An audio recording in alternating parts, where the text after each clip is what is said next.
Right, okay, here we are at the Old Blue Loss for an electric toaster night. Do you guys want to introduce who you are? My name's Dol, and this is Dol and the Kicks. And your title in the band, your job title? Queen. I'm the king. That's nice. These poor guys at the back now, like, yeah, Prince and Pauper, it's fine. What do you do then in the band? I play bass in Dol and the Kicks. Cool. My name is Matt. I play guitar in Dol and the Kicks. My name's Chris. I would probably be the pawn in this band. You're the and the Joker. drummer as well. The jester. The jester, yeah. That's You guys are Brighton based, right? I was actually taking a quick little leak and noticed one of your stickers is already on the mirror. Have you guys played here before then, or? We have done about a year ago, I think, if my memory serves me correctly. Yeah, we've done loads. So we've played at 93 Feet East, the Borderline, Luminaire, yeah, lots of the usual places. We made a good £4 last time, which is quite good. Enough for half a pint between you in London, really. Yeah, so obviously you guys, Brighton based, is the kind of like the idea to get more happening in London and all the rest, or I mean, what's your ideas for the future? Where do you see it going, really? I mean, we try and do once a month in London, once a month in Brighton, and then as much as possible anywhere else that will have us, really. We'll not stop, so we'll just play anywhere. Yeah, that'll take us. We do a lot of acoustic gigs as well. House parties. They don't say house parties. You say house House parties. parties, we like house parties. Yeah. Where you just get paid in just booze, it's easy. Keep your heart and don't let it stop, 'cause you know that it's not for real. So you'll find out you're left behind. There's no way you can keep it here, because I roll up the red carpet. Yes, I roll up the carpet.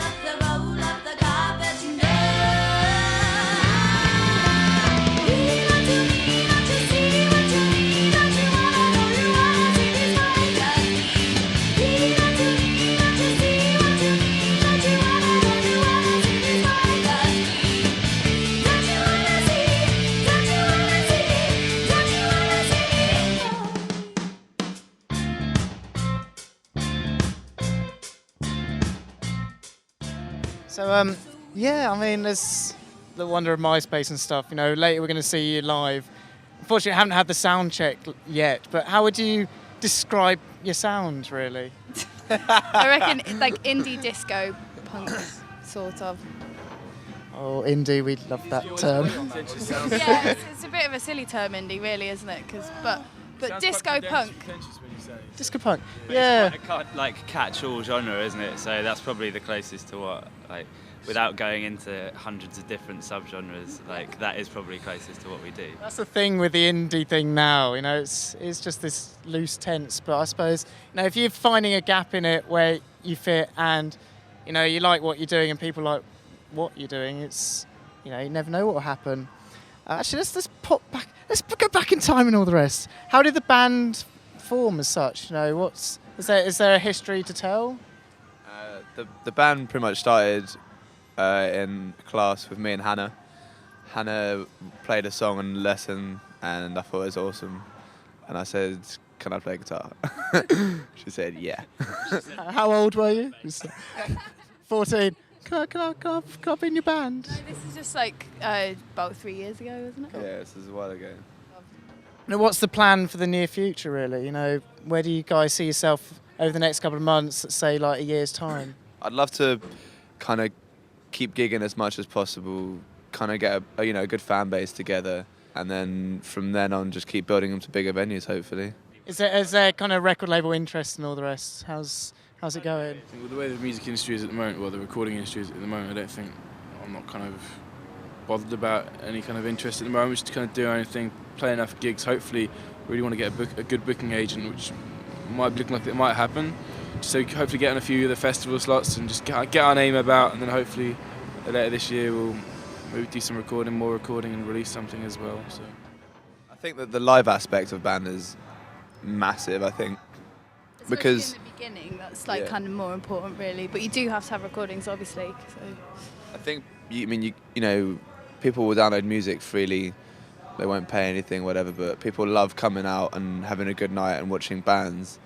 And I mean, we love playing live. I think we're getting more and more comfortable doing it as well. And I think hopefully we can make it a good enough experience for people to come back and watch it. It's difficult with MySpace because that is still a recorded sound coming out of computer speakers. I love my live music. I've just covered my back there, but you can't beat just being in a venue and just seeing what happens. I mean, you can't get it off MySpace a lot of the time with bands, can you? Like, just the difference between what you hear on the computer and then when you see them live is just like.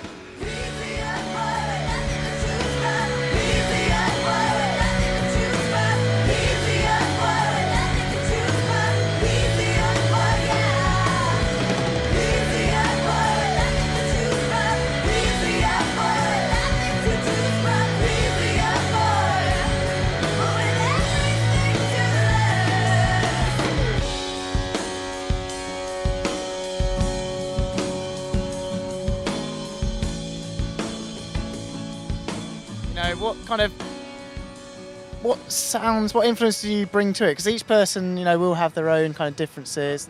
We don't follow the scene. We don't play the same jingly guitar riffs that you've heard 1,000 times before. I mean, I'm not claiming to be like the most original band in the world, but at the same time, when we write and rehearse, we don't set ourselves out to be part of a scene. And you can't.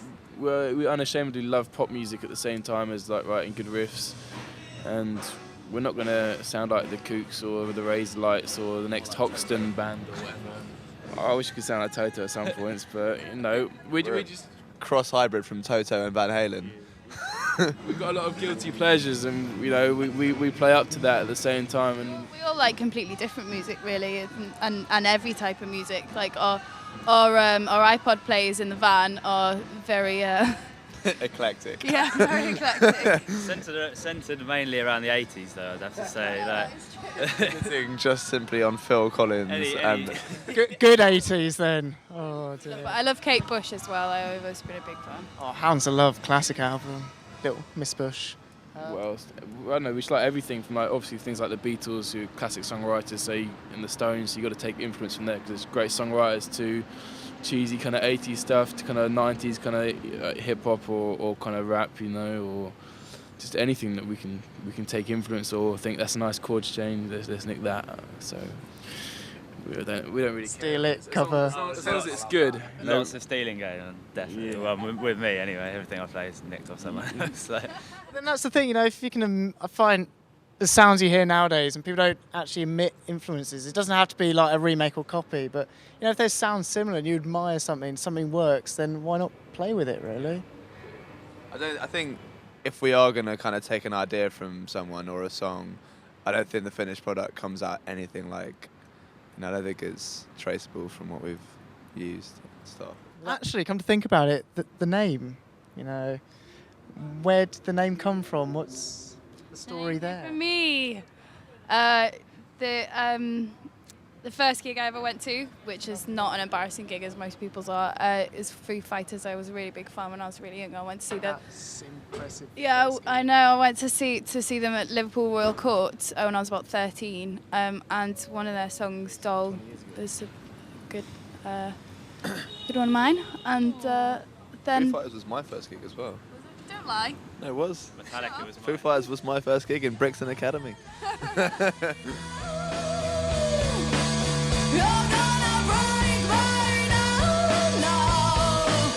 You're gonna lay me down. You're gonna break my down, and then you see the city fall. Now there's battle of that, and then Metallica at the back. I'm like, oh, ouch. Mine was bootleg Beatles when I was about 10, somewhere in London. That was pretty cool. Apart from, I think, during the second act, they didn't have their kind of new wigs. They had to wear the old wigs from the first act because they changed through the ages. When they're playing like back in the USSR, like in the I found one of their wigs. You think you found one of their wigs? That is actually impressive hair. I'm just jealous of my receding hairline.